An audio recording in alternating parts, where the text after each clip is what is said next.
মারাত্মক প্রশ্ন দিয়েছে, উত্তর দেবো আমি কিন্তু। হ্যাঁ, অনেক ইমাম সাহেব আছেন বিড়ি খায়, সিগারেট খায়, সিগারেট খাচ্ছে আর চা খাচ্ছে। আল্লাহু আকবার, আল্লাহু আকবার।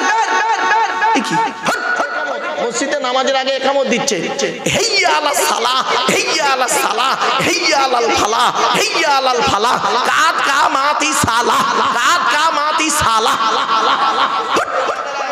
খবরদার মুরগি জবাই কিন্তু ইমাম সাহেবকে করাবেন না।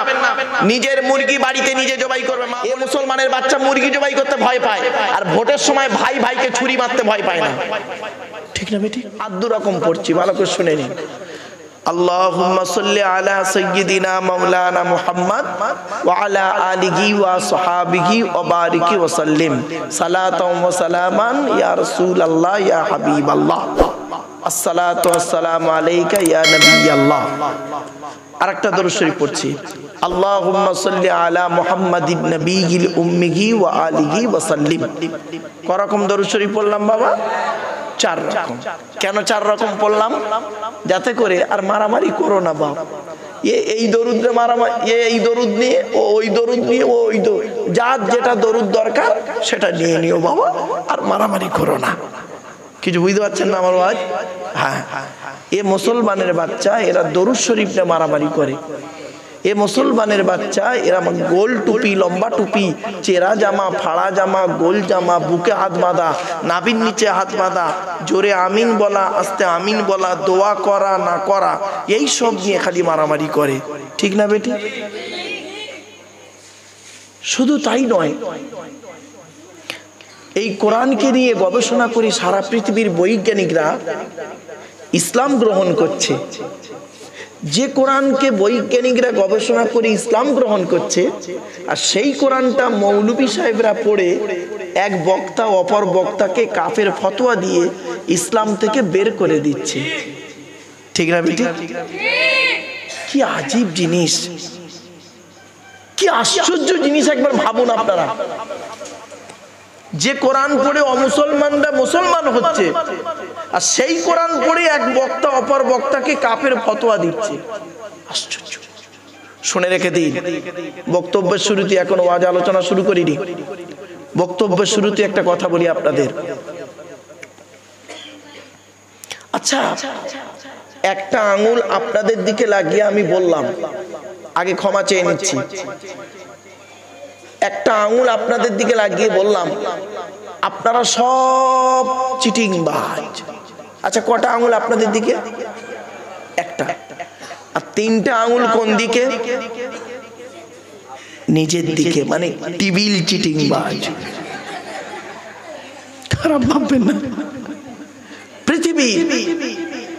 পৃথিবীর সব থেকে কঠিন কাজ কি? এই বাচ্চা,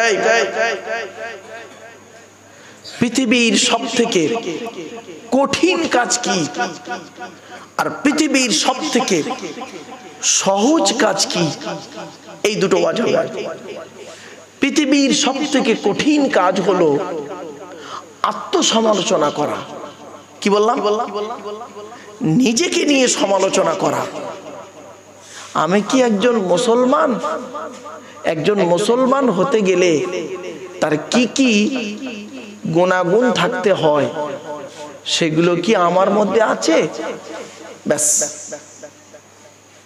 আমি কি একজন মানুষ? মানুষ হতে গেলে তার কি কি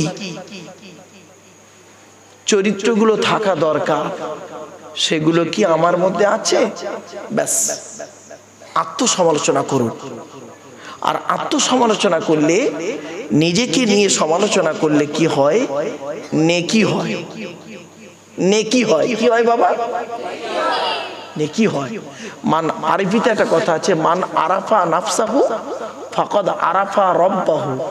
যে তার নিজের নফসকে চিনতে পেরেছে, সে তার আল্লাহকে চিনতে পেরেছে। আগে আপনি আপনার নিজেকে চিনুন, তারপরে অপরকে চিনবেন। আপনি তো নিজেকে নিজে চিনতে পারলেন না, তো অপরকে বিচার করবেন কি করে?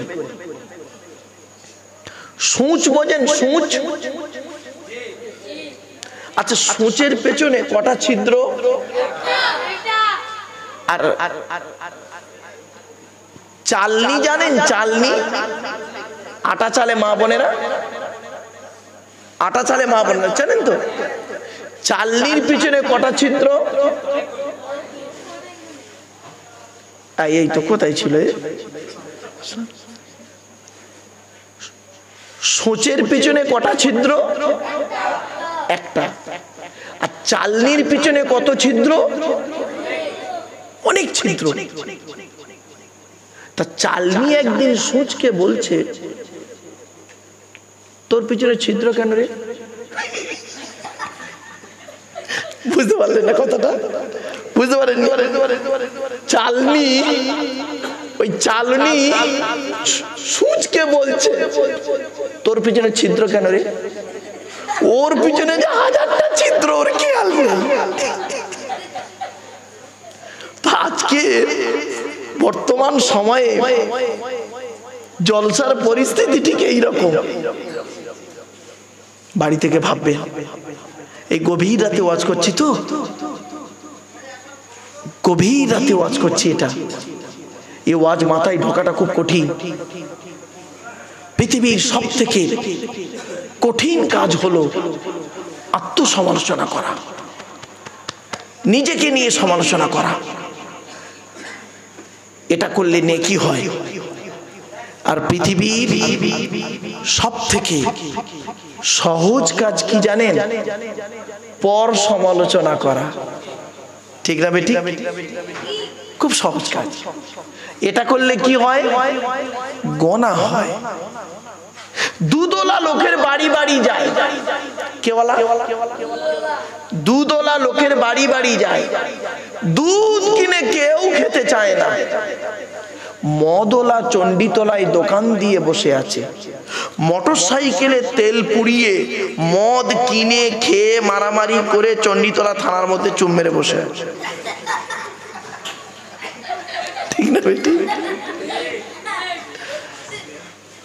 বাচ্চারা বুঝতে পারছে আমি যেদিন মরে, ও বাপ, হয়তো এই 2024 সালেই আমার জলসা জীবন শেষ। এই 24 সালেই হয়তো জলসা জীবন শেষ। আমি বলছিলাম কমিটির ছেলেদেরকে, আর হয়তো আগামী দিন জানি না, আল্লাহ পাক এই দাওয়াতের কাজে আল্লাহ রাখবেন কি তা আল্লাহই ভালো জানেন। তবে যখন এসেছি আর আগামী বছর আসতে পারবো কি তা জানি না।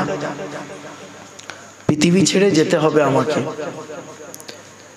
তো যাওয়ার আগে আমি এই কয়েক কটা কথা বলে যাচ্ছি, আপনারা একটু দয়া করে মেহেরবানি করে ধীর স্থির ভাবে একটু শোনার চেষ্টা করেন। বাপ, গভীর রাত, তাহাজ্জুদের সময় আমি কয়েক কটা কথা বলবো, বেশি কোনো ওয়াজ করবো না, ভয় নেই, টু দি পয়েন্টের উপরে। একটু হাসির ছলে কথাগুলো কেন বলি? এই বাচ্চাগুলোর ব্রেনে ঢুকে যাবে, আর ওই বাচ্চাগুলো একদিন বড় হবে। আমি তখন কবরে চলে যাব, মানুষ চলে যায়, কথাগুলো রয়ে যায়। ঠিক না বে ঠিক? আমার বাপেরা শুনে নিন, আজ আমি আপনাদের কাছে কয়েক কটা কথা বলবো।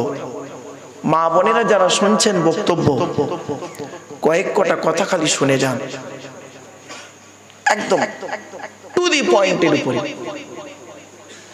এক নাম্বার, যিনি আমাদের সৃষ্টিকর্তা রব আল্লাহ, তাই তো? আমাদের সৃষ্টিকর্তার নাম কি? আল্লাহ। তার পরিচয় হলো চারটি। আল্লাহ নিজেই বলছেন, কুল, নবী তুমি বলো, হু আল্লাহু আহাদ, সে আল্লাহ হলেন একক। দুই নাম্বার, আল্লাহুস সামাদ, আল্লাহ হলেন অমুখাপেক্ষী। আল্লাহ কারোর মুখাপেক্ষী নন, সারা পৃথিবী তার মুখাপেক্ষী। তিন নাম্বার, লাম ইয়ালিদ ওয়া লাম ইউলাদ, আল্লাহ কাউকে জন্ম দেয়নি, আল্লাহকেও কেউ জন্ম দেয়নি। চার নাম্বার, ওয়া লাম ইয়াকুল লাহু কুফুয়ান আহাদ, আল্লাহর সমকক্ষ কেউই নেই। আচ্ছা, এই কথাটা আমি কিন্তু সব জায়গায় বলি, কেন জানেন? যারা বিজ্ঞ আলেম, যারা বিজ্ঞ আলেম, তারা এর মূল্য বোঝে, তারা এর মূল্য বুঝবে এই কথাটা। যারা সাধারণ মানুষ তারা খালি বলবে দিস, এ কথাটা উনি শুরুতেই বলে। কেন বলি? আল্লাহ নবী বলেছেন যে ব্যক্তি কুল হুয়াল্লাহ সূরা, এটা কুল হুয়াল্লাহ সূরা তো নাকি? কুল হুয়াল্লাহ সূরা যে এক তিনবার পড়বে, কবার? তিনবার যে ব্যক্তি পড়বে, এক খতম গোটা কোরআন শরীফ পড়া সব আল্লাহ তার আমলনামায় লিখে দেবে।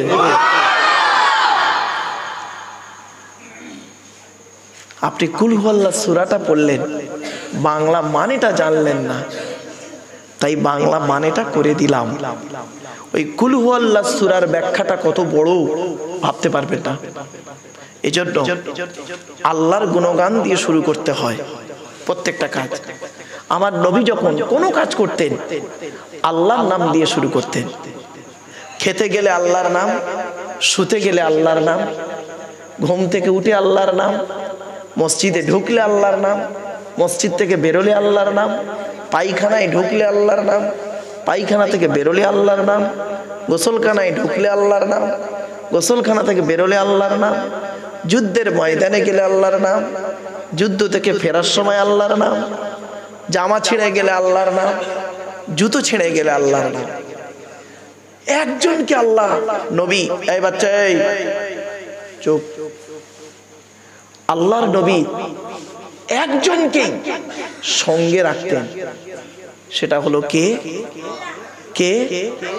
আল্লাহ। আমি আপনাদের হাতে ধরে বলে যাচ্ছি বাপ, আপনি আপনার রবকে সাথে রাখুন। রবকে সাথে রাখুন মানে পৃথিবীতে কারোর উপরে ভরসা করবেন না, কারোর উপরে ভরসা করবেন না। আপনি স্ত্রীর উপরে ভরসা করেন, আপনার স্ত্রী আপনাকে ফাঁসাবে, জেল খাটাবে, সুযোগ পেলে আপনাকে মার্ডার করে দেবে। আপনার স্ত্রী, আপনার বাপ, আপনার বাপের উপরে বিশ্বাস করবেন? বাপের উপরে বিশ্বাস করবেন?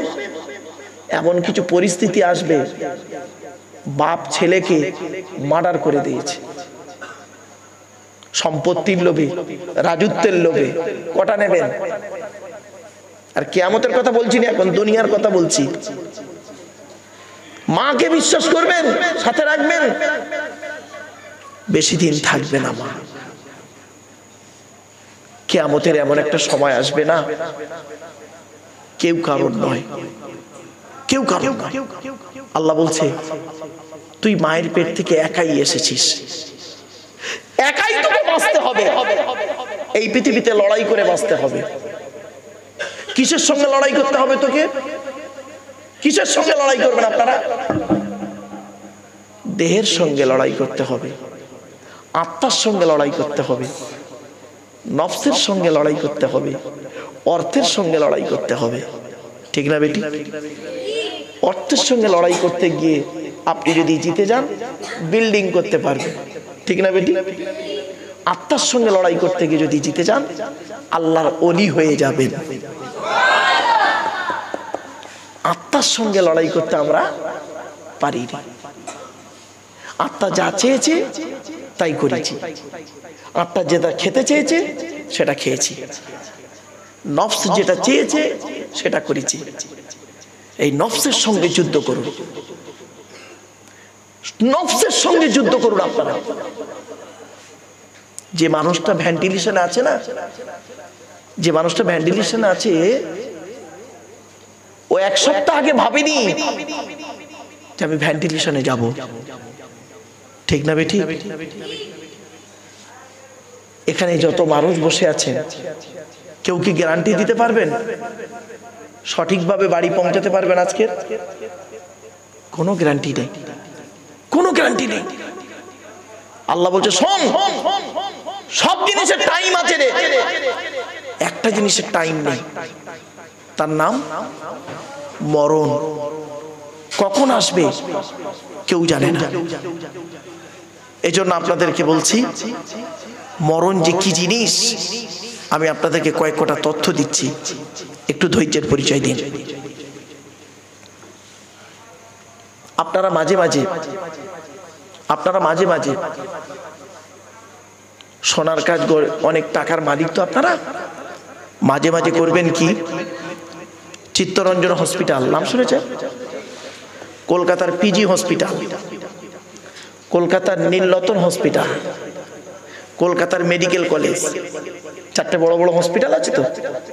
হসপিটালে এমার্জেন্সি, জানেন তো এমার্জেন্সি, এমার্জেন্সির সামনে গিয়ে মাঝে মাঝে দাঁড়াবেন, দেখবেন লোকটা ছটফট ছটফট করতে করতে ঢুকলো এমার্জেন্সিতে, 2 ঘন্টা পরে মরে বেরোচ্ছে।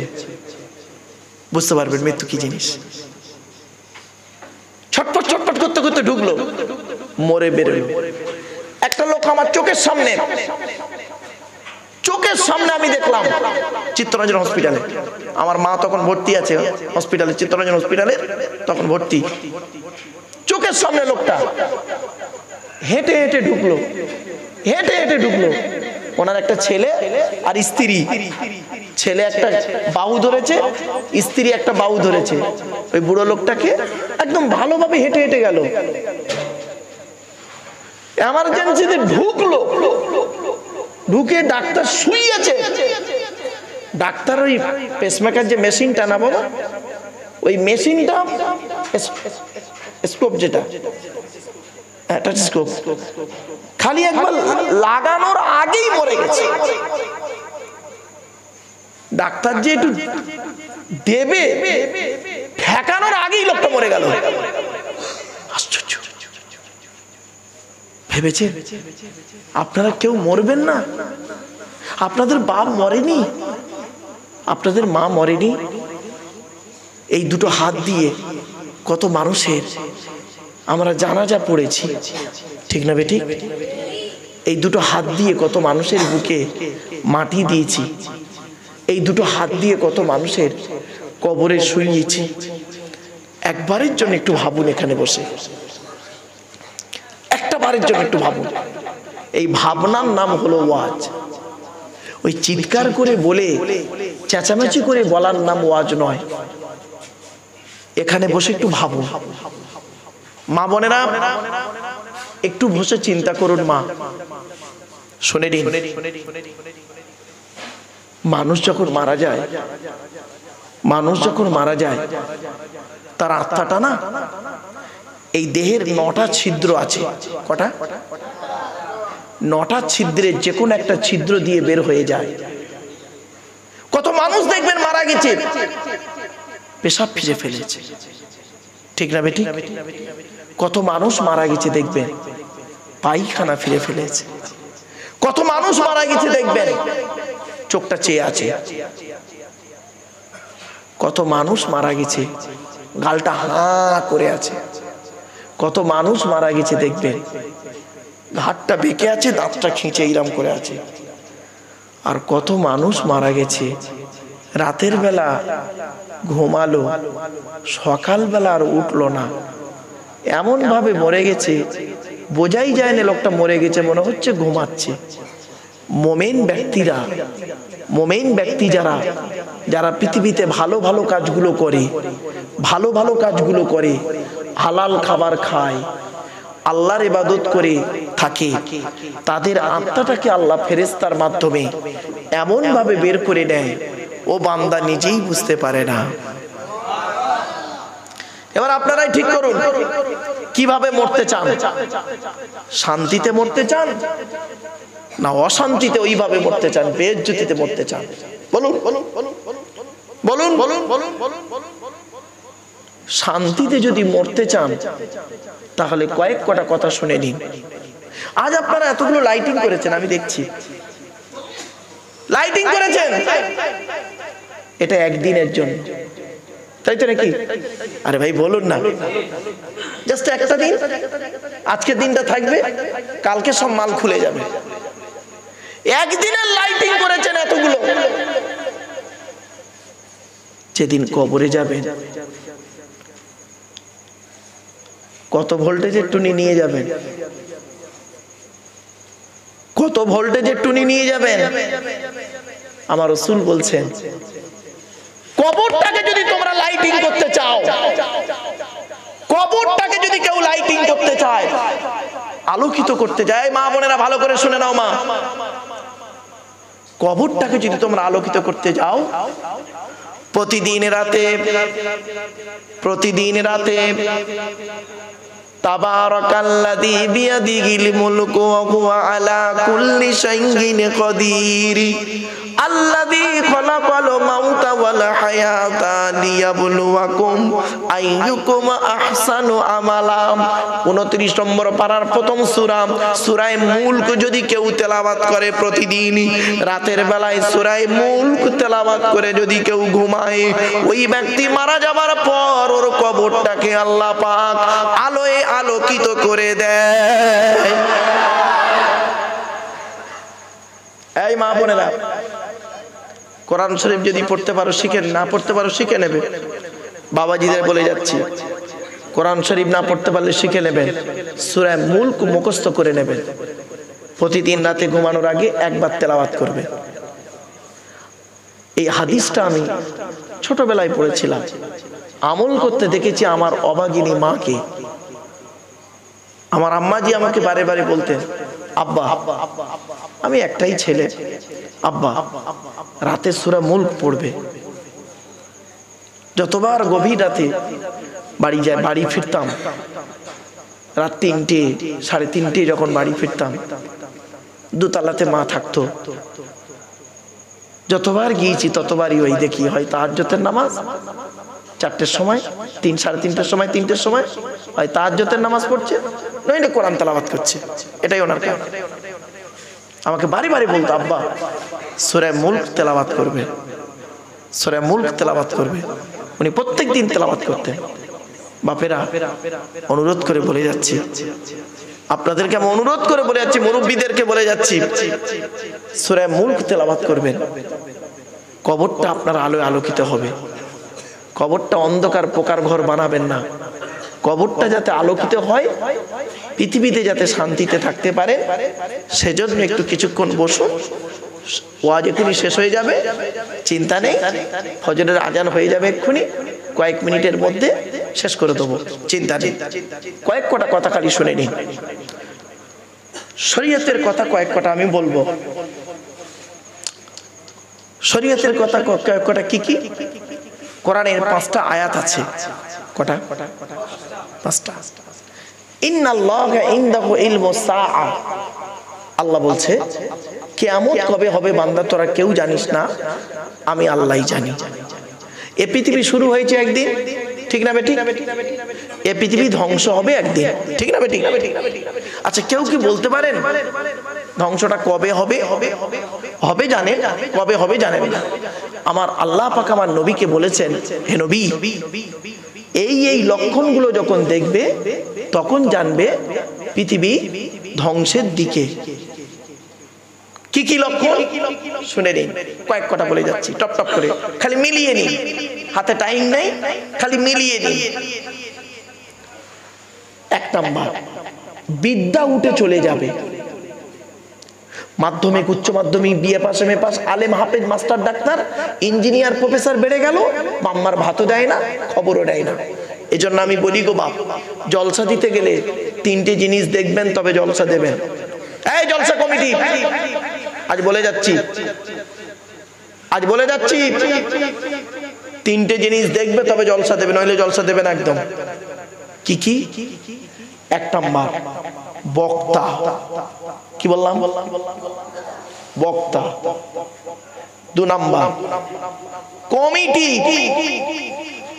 কি? কমিটি। 3 নাম্বার, শ্রোতা। এই 3টে জিনিস দেখবে তবে জলসা দেবে, বলে দিচ্ছি। 3টে জিনিস কি দেখবে এবার বলে একটা একটা ব্যাখ্যা করে দিই। বক্তার কি দেখবে? টুপি। টুপি দেখবে, বড় একটা জামা দেখবে, বা কোট দেখবে, না পাগড়ি দেখবে? 1 নাম্বার দেখবে, বক্তার লেজটা তুলে দেখবে বক্তাটা আলেম কিনা। বক্তাটা কি? আলেম কিনা, জ্ঞানী কিনা।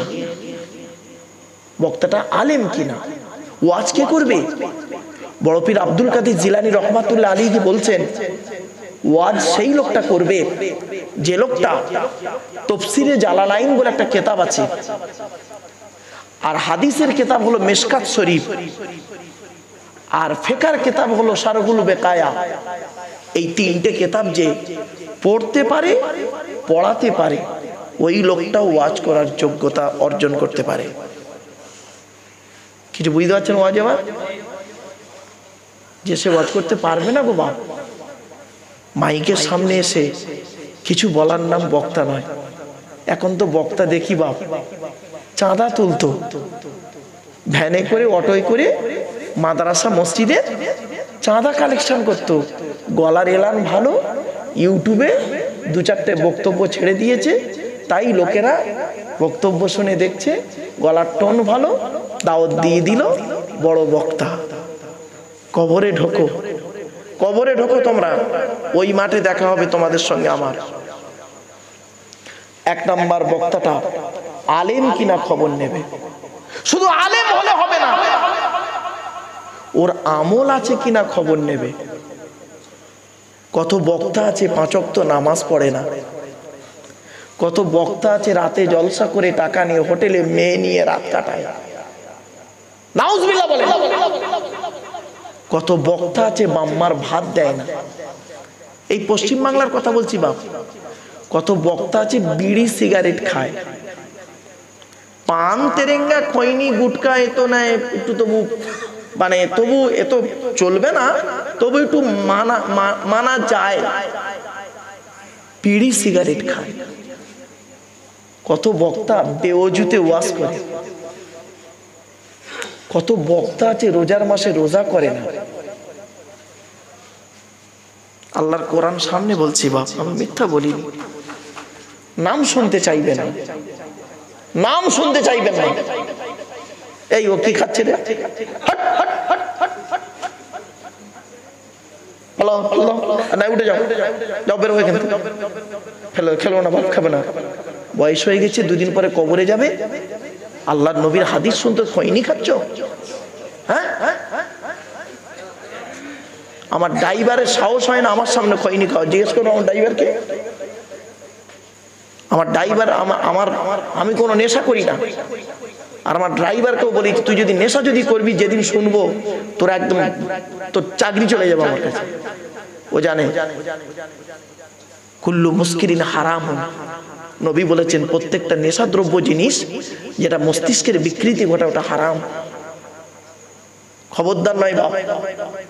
আপাতত এখন এই 1 ঘন্টার জন্য সব নেশা বন্ধ করে দিন, পরে কি করবেন জানি না। আমি আল্লাহর কাছে যেন জবাব দিতে পারি, আল্লাহ গো তাহাজ্জুদের সময় অজু অবস্থায় উঠেছি, অজু অবস্থায় উঠেছিলাম, এই গোটা কত লোককে গোটা কত কথা বলেছিলাম, আল্লাহ শুনেনি।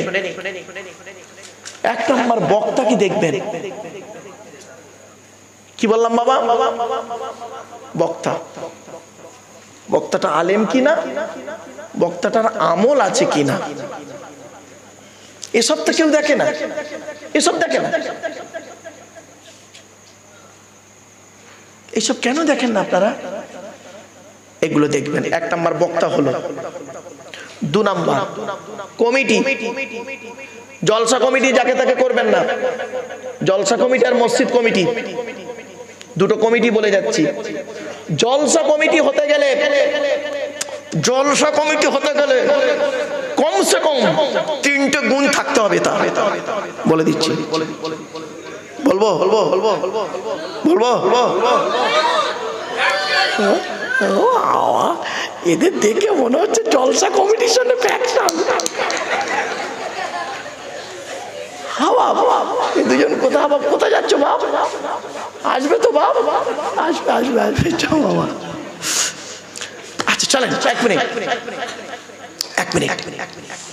জলসা কমিটি হতে গেলে আমি আমার এই এতটুকু ক্ষুদ্র ব্রেন দিয়ে 1994 সাল থেকে 2024 সাল এই 30 বছর ওয়াজ করতে করে গিয়ে এই ভারতবর্ষ, বাংলাদেশ আর এই নেপালে, আমার ভাই এই আমার খুব কাছের মানুষ, নেপালে এই লোকটাই নিয়ে গেছিল আমাকে। তো এই কটা দেশ, 3টে দেশ ঘুরে যতটুকু পেয়েছি, ন্যূনতম এক্সপিরিয়েন্সের মধ্য দিয়ে বলছি, শুনে নিন। জলসা কমিটি হতে গেলে কমসে এরকম তার 3টে গুণ লাগবেই লাগবে। কটা কটা কটা কটা কটা? 1 নাম্বার, জলসা কমিটি হতে গেলে তাকে সৎ হতে হবে। কি? সৎ হতে হবে। 2 নাম্বার, জলসা কমিটি ওই লোকটা হবে যে 5 ওয়াক্ত নামাজ পড়বে। জোরে বলুন। তাই জলসার কমিটির নামাজ পড়ে না, ঠিক না বেটি? জলসা কমিটি ও নামাজ পড়ে। জলসা কমিটি রোজা রাখে না, ঠিক না বেটি?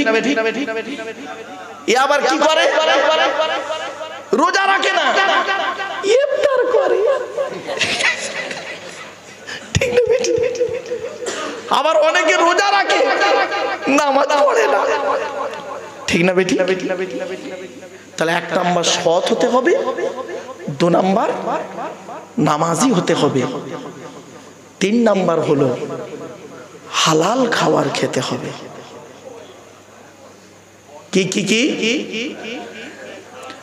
এই 3টে গুণ যে জলসা কমিটির মধ্যে থাকবে, সেই জলসা কমিটির প্রতি আল্লাহর রহমত নাজিল হবে, আর ওই জলসার প্রতি আল্লাহর রহমত নাজিল হবে। জোরে বলুন। আমার বাপেরা, জলসা কমিটির ছেলেদেরকে বলছি, অন্তত নামাজটা পড়ো। নামাজ কারোর জন্য মাপ নাই। যদি বলেন হুজুর আপনি নামাজ পড়েন, হ্যাঁ বাপ আমি নামাজ পড়ি, আমি নামাজ পড়ি। আপনি অজু অবস্থায় ওয়াজ করেন, হ্যাঁ বাপ আমি এই 30 বছর জলসা জীবনে কোনোদিন আমি বেওয়াজুতে ওয়াজ করিনি। তবেই আমি বলছি, আল্লাহ পাক কোরআনে বলেছে ওগুলো কেন বলিস তোরা, নিজেরা করিস না যেগুলো আমি করি। তাই আপনাদের বলছি, কোরআনের এই আয়াতকে সামনে রেখে, ইয়া আইয়ুহাল্লাযীনা আমানু লিমা তাকুলুনা মা লা তাফআলুন, আল্লাহ বলছেন হে ঈমানদার বান্দাগণ, ওগুলি তোরা কেন বলিস যেগুলি তোরা নিজেরা করিস না।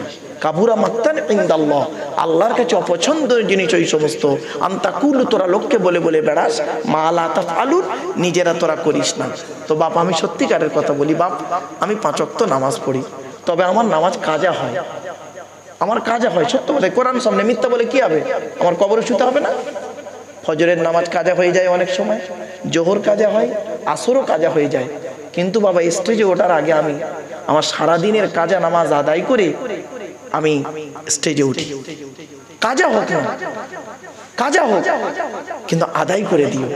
আল্লাহকে যেন এটা বলতে পারি, ওগো আল্লাহ হয়তো দুনিয়ার খেয়ালে, দুনিয়ার চক্করে পড়ে আল্লাহ কাজা করে ফেলেছি, তবে আমি আদায় করে দিয়েছিলাম। আল্লাহ মানে কবুল করা না করা আপনার ব্যাপার, তবে আমি আদায় করে দিয়েছিলাম, আমি কাজাটাকে রেখে দিইনি।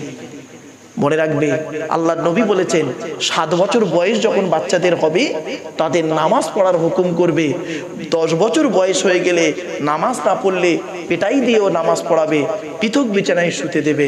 বাম্মা নিজেই নামাজ পড়ে না, ছেলে মেয়েকে বলবে কি করে? এই মা বোনেরা, পেটে ধরলে মা হওয়া যায় না, জন্ম দিলে বাপ হওয়া যায় না, বাম্মা হতে গেলে অনেক দায়িত্ব আছে। জলসা কমিটির 3টে বললাম, মসজিদ কমিটি হতে গেলে কটা লাগবে? 5টা। কটা কটা? 5টা। কি কি কোরআনে আছে? আল্লাহ বলছেন 1 নাম্বার 100% আল্লাহকে বিশ্বাস করতে হবে, 2 নাম্বার 100% কিয়ামতকে বিশ্বাস করতে হবে, 3 নাম্বার 100% 5 ওয়াক্ত নামাজ পড়তে হবে, 4 নাম্বার 100% যদি যাকাত ফরজ হয় আদায় করতে হবে। অনেক মানুষ এখানে বসে আছে যাকাত দেয় না, ঠিক না বেটি? জাকাত না দিলে কি কঠিন শাস্তি জানেন? কোরআনের 10 পারায় 11 নম্বর পৃষ্ঠায় সূরা তাওবার মধ্যে আল্লাহ বলছেন, ইন্নাল্লাযীনা ইয়াকনিজুনা যাহাবা ওয়াল ফিদ্দাতা ওয়া লা ইউনফিকুনাহা ফি সাবিলিল্লাহি ফাবাশশিরহুম বিআযাবিন আলীম ইয়াওমা ইউহমা আলাইহা ফি নারি জাহান্নামা ফাতুকওয়া বিহা জিবাহুহুম ওয়া জুনুবুহুম ওয়া যুগুরুহুম হাযা মা কানাসতুম লিআনফুসিকুম ফাযুকু মা কুনতুম তাকনিজুন। জাকাত না দিলে, এই মা বোনেরা, সোনার জাকাত লাগবে, রূপোর জাকাত লাগবে। যদি জাকাত না দিয়েছো কিয়ামতের মাঠে তোমার ওই সোনার চেনগুলো, হাতের রুলিগুলো কিয়ামতের মাঠে জাহান্নামের আগুন দিয়ে আল্লাহ পাক করিয়ে দেবে। খবরদার যাকাত তুমি দেবে, সোনার যাকাত, রূপোর যাকাত। যাকাত যদি না দিয়েছো আল্লাহর গজব পড়বে, অনুরোধ করে বলে যাচ্ছি। আর যাকাত দিলে মালটা পবিত্র হয়ে যায়, মালটা পবিত্র হয়ে যায়। ও মাল কোনোদিন চুরি হয় না, ও মাল কোনোদিন কেউ খেতে পারে না। আর তোমরা যাকাত দেবে না ঠিক মতো, যাকাত দেবে না ঠিক মতো, আল্লাহ বলে তুই যাকাত যেমন দিবি না, তোর 1 কেজি সোনার মধ্যে কারিগর 50 গ্রাম সোনা চুরি করে পালাবে। বুঝতে পারলেন না কথাটা? তোর মাথায় কপালে বাচ্চা রাখা বলে গেলাম আজকে।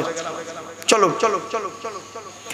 1 নাম্বার হলো কি, কিয়ামত কবে হবে কেউ জানে না।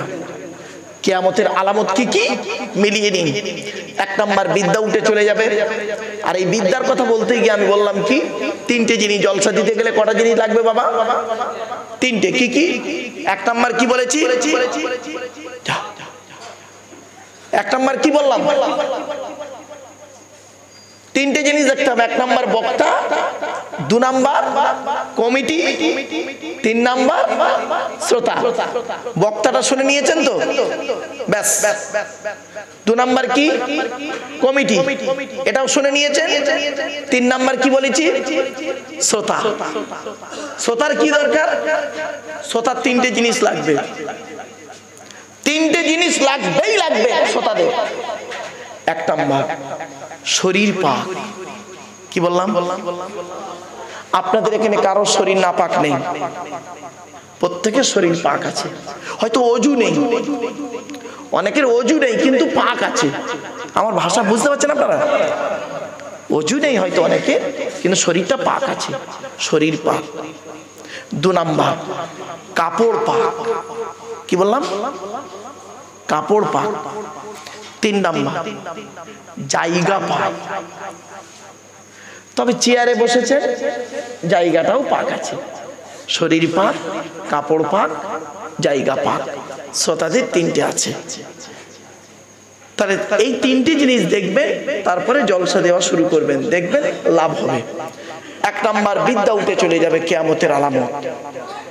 এই বাচ্চা, এই চুপ একদম। 2 নাম্বার পৃথিবী ধ্বংসের লক্ষণ হলো ব্যভিচার বেড়ে যাবে।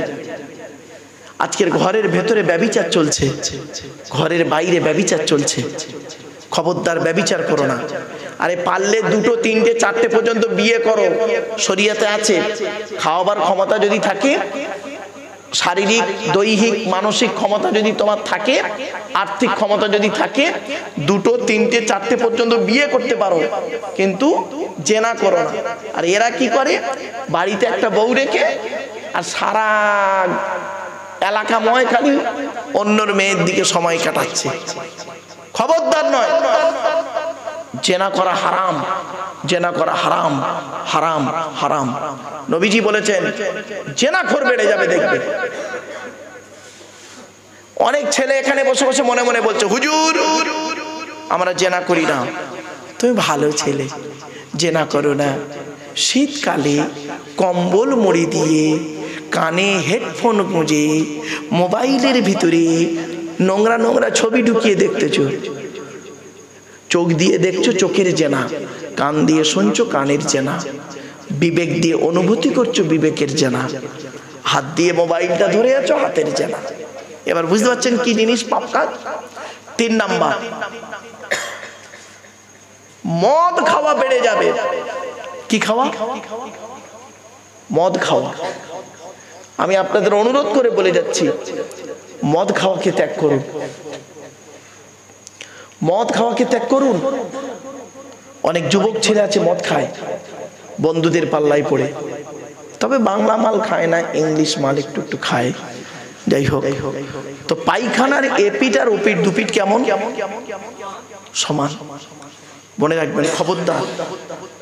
এই ভোট আসছে, 2024-এ ভোট আসছে না বাবা? এই দেখবেন মদের কেমন রমরমা চলে। এই ভোট যখন আসছে, একটা কথা বলবো, একটা কথা বলবো বাপ।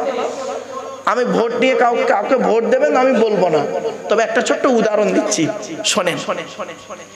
তবে আমি যে উদাহরণটা দেবো, আশা করি আপনারা হাসি রাখতে পারবেন না, মানে হেসে ফেলবেন, আমি জানি, বুঝতে পারছি। তবে আমার কতটা কি হবে জানি না। একটা চার বন্ধু, ক বন্ধু? চার বন্ধু, চারজনই শিক্ষিত লোক। কি কি কি? চারজন শিক্ষিত বন্ধু। কি কি কি কি এলো? কি এলো? বাড়ি যাচ্ছে বাবা, শুনে নিন, শুনে নিন। চারজন শিক্ষিত লোক, বন্ধু চারটে শিক্ষিত বন্ধু, একটা হোটেলে খেতে গেছে। কোথায় কোথায় কোথায়? হোটেলে খেতে গেছে। হোটেলের মালিক ছিল বুড়ো মানুষ।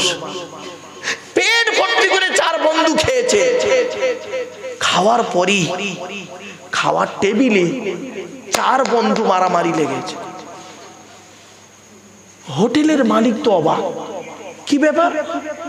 খাওয়া দাওয়া হয়ে গেল, ভালো ভালো খাবার খেলো, আর মারামারি করছে চার বন্ধু। বুড়ো লোকটা ক্যাশ বাক্স থেকে উঠে গিয়ে বলছে, বাবা, ও বাবা, তোরা শিক্ষিত ছেলে, তোরা ভদ্র ঘরের ছেলে, তোরা চার বন্ধু দেখে মনে হচ্ছে, তা ভালো ভালো খাবারগুলো তো খেলি আমার হোটেলে, তরকারি খারাপ হয়েছে? বলছে না চাচা, তরকারি ওকে, খাবার ওকে। তা বাবা তোরা মারামারি করছিস কেন? বলছে চাচা আমরা মারামারি করছি একটাই কারণ। বলে কি কারণ? বলছে কে আগে পয়সা দেবে এই নিয়ে। এ বলে আমি একা সকলের পয়সা দেবো। ও বলছে দাঁড় তুই কি দিবি? আমি দেবো। ও বলে আমি দেবো। ও বলে আমি দেবো। তখন বুড়ো লোকটা বলছে, হোটেলওয়ালা বলছে, দেখ বাবা, আমার 90 বছর বয়স হয়ে গেল, ছোটবেলা থেকে জানি বন্ধুরা খেয়ে একে অপরের ঘাড়ে ফেলে রেখে পালায়, তো পয়সা দেওয়ার জন্য যে মারামারি করে, প্রতিযোগিতা করে, এটা আমার জানা ছিল না। এই 90 বছরে প্রথম দেখলাম। তা বাবা যা পারিস করিস কর বাবা, দে বাবা, তোদের চারজনের মধ্যে যে কোনো একজন পয়সাটা দিলে তো ঝামেলা মিটে যায়। 1000 টাকা হয়েছে, দে বাবা, দে, যে কোনো একজন দে। বলছে না চাচা, আপনার কথা মানা যাবে না। তা কি করবো আমি? বলে চাচা আমরা চারজনে একটা প্রতিযোগিতা করব, দৌড় প্রতিযোগিতা, যে ছুটে ফার্স্ট হবে সে টাকা দেবে। চাচা বলছে কি হলো, জীবনের আমি শুনিনি। আর চাচা বলছে বাবা আমার দায়িত্ব কি, আমার ভূমিকা কি? তোমার কিচ্ছু কাজ করতাম, তুমি খালি বাঁশিটা বাজাবে। বন্ধুরে, চার বন্ধু, চাচা ওই যে বাঁশিটা বাজালো, আর চার বন্ধু যে ওই যে ছুটে পালালো, 4 বছর আর আসে না।